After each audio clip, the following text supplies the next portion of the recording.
Good afternoon and welcome to our next episode of Staff Chat. It is hard to believe that we have been together for 5 of these so far.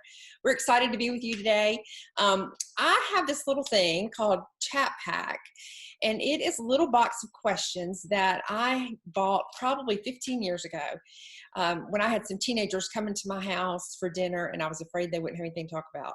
And we put them on the table, and they have been a part of so many dinners around my dining room table.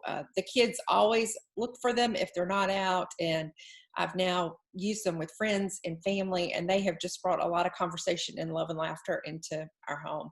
So today I have picked some cards out that we are going to ask our staff, and I'm really hoping everybody will participate, and we're just going to have a little bit of fun with this, and hopefully you'll have fun too.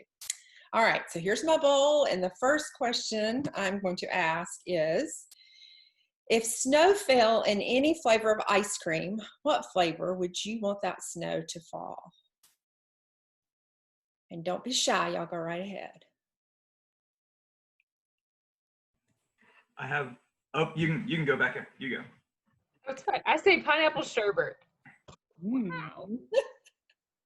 I kind of cheated, and because you said snow and ice cream, I immediately thought of snow cones. So I would just want it to be pelican flavored, like pelican snow cones. And my favorite pelicans is the cream soda flavor with whipped cream. So that's the flavor I would want.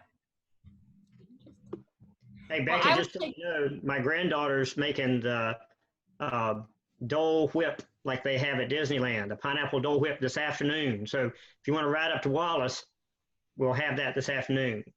For me, it'd be chocolate chip mint. That's kind of the best of two worlds, to have the chocolate and the mint. That would be my choice.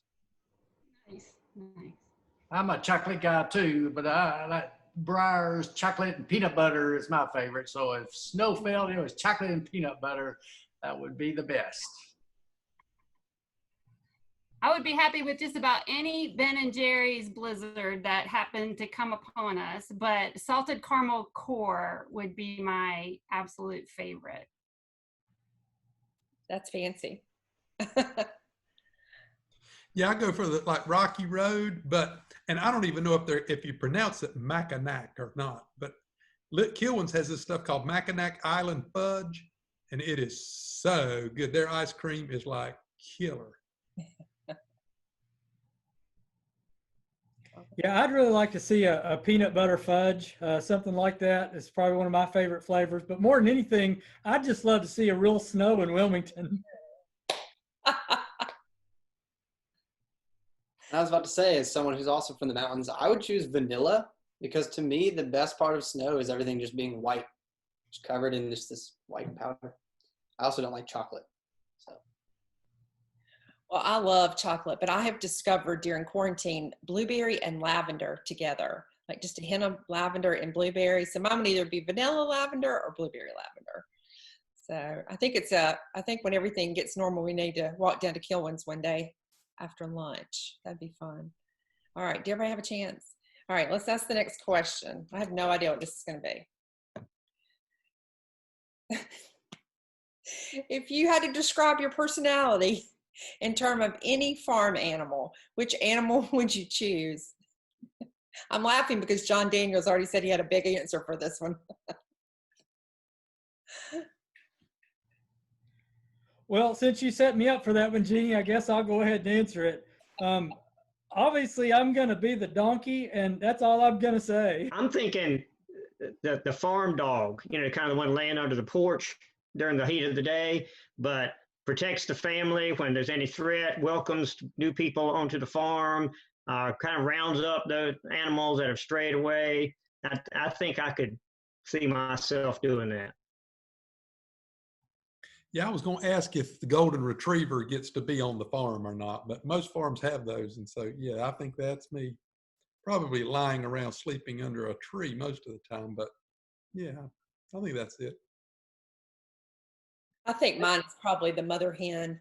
Not sure I want to wear that one, but I see you all nodding your head. Just sort of like that, gathering her chicks underneath her. I'm the mother hen. I'd probably be, I think I'd also be a dog, but I'd probably be like I don't know, like a border collie or like Australian shepherd that helps round the sheep up or whatever. Because they're like really high energy and they like to always be out there doing something, you know, that the farmer or whoever shepherd has told. Oops, excuse me, muted myself. I also love Australian shepherds. So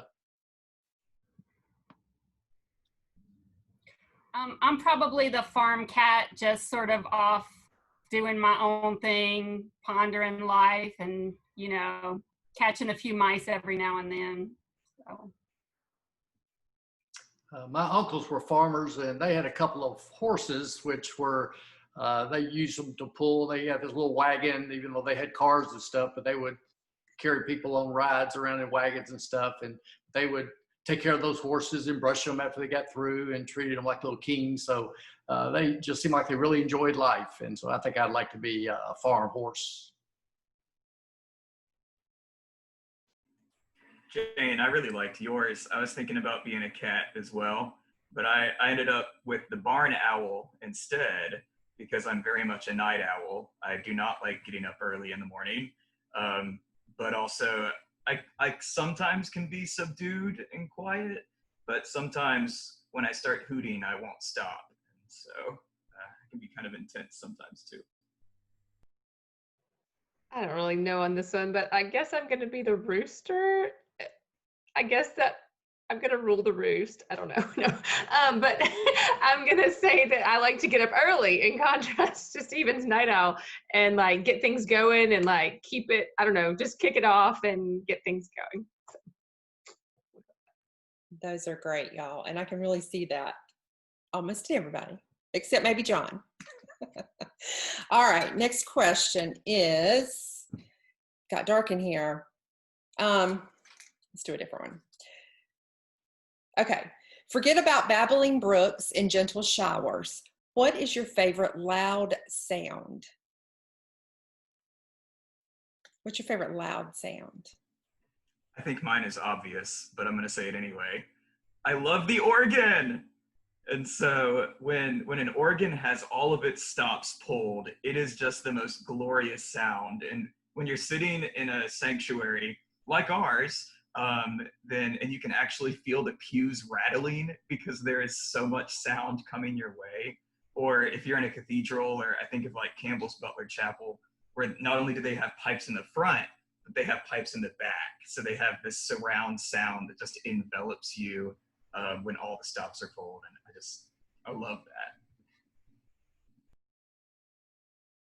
I've been out on sailboats with big thunderstorms and lightning storms too, but those thunderstorms, just the power of that thunder is, because a lot of times thunder seems like it's real far away, and just the rumble in the background, and then when they get closer, it's even more powerful. So it's just a neat sound to me.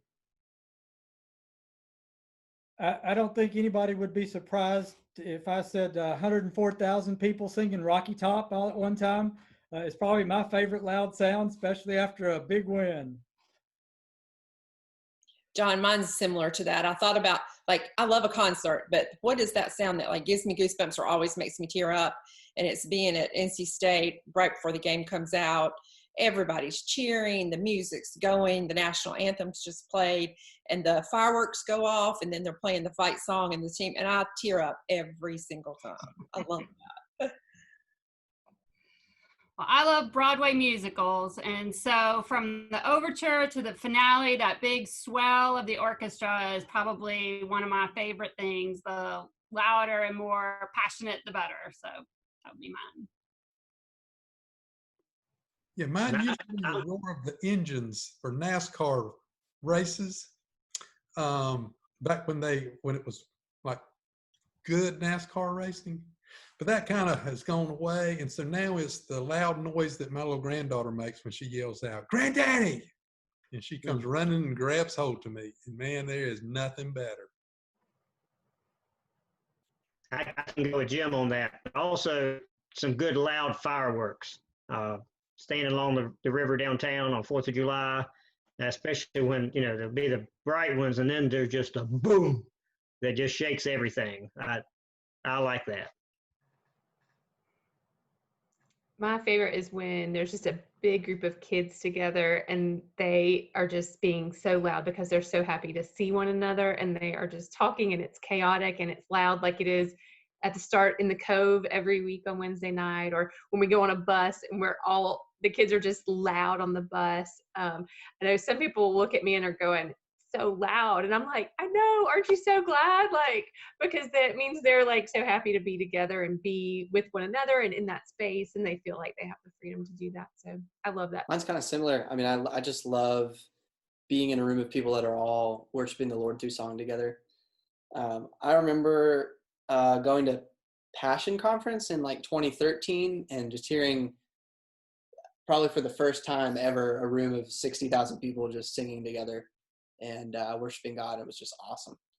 But I also love the sound of a good big waterfall. So that's kind of something I love that's really loud as well. I love that too, John. All right, y'all. Those were good. All right, here we go. If you could become fully enlightened instantly on any one subject, what subject would that be? The obvious answer ought to be the Bible or God, but to be really honest, if I could really understand women, I think I would go for that. I love that, Jim. I guess I'd have to say something along like all the answers to all medical needs and knowledge, like something that would cure all the world's sickness and illness and cancer and all of that.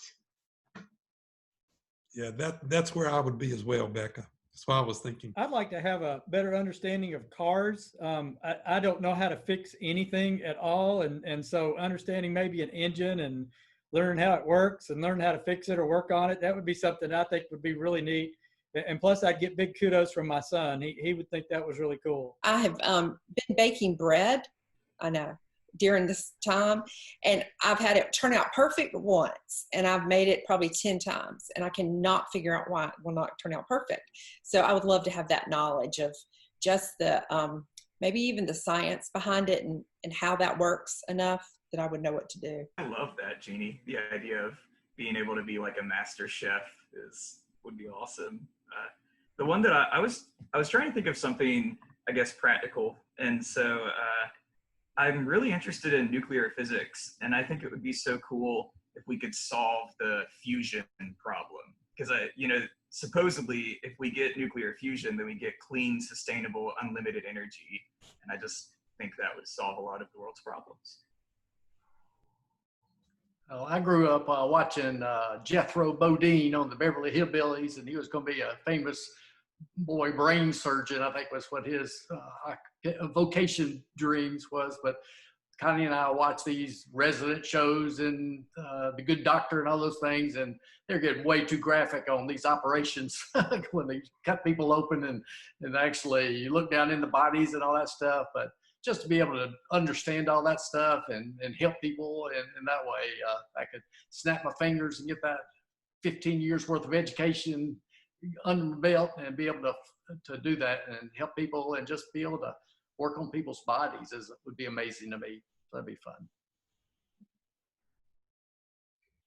I'm just going to say technology. I'd just like to know why my phone works sometimes and not other times, and why sometimes my programs boot up on my laptop and sometimes I can't. I'd like to be more magnanimous, but that would be what I would really like to know. Yeah, I don't know. I hate to give the church answer, but for me, it really just would be like the knowledge of the mysteries of God. That would be my answer. Hey, Gavin, we're so glad you got to join us today. We are asking the question, if you could just have all the knowledge in the world on a particular subject, what subject might that be? I think it would be the knowledge necessary to read into the mind of the teenagers. What in the world are they thinking? Far too often, I feel like I ask that question. What were you thinking? It might help to know some of those details. I love that. Oh, you wait till you get to become a parent. You ask that question a lot, my brother. What were you thinking? What were you thinking? All right. Let's do a couple more. If you had the ability to compete in any Olympic sport or any Olympic event, what would you choose? I thought about that.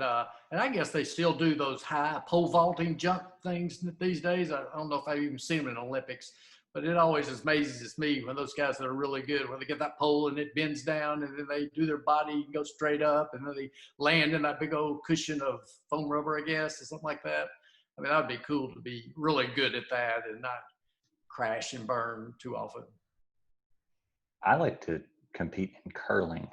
I think it is the funniest looking sport, but at the same time, I think there's a skill to being able to sweep the right direction. And supposedly what I hear, you've got one shoe that's got grip to it and one shoe that's slick, being able to balance and do at the same time, not just the person sending the rock down the ice, but the whole thing. I think that would be a really interesting Olympic sport to compete in. They say it's chess on ice, which I've always thought is really cool. So you stole mine, Gavin. So Sorry. I would say swimming.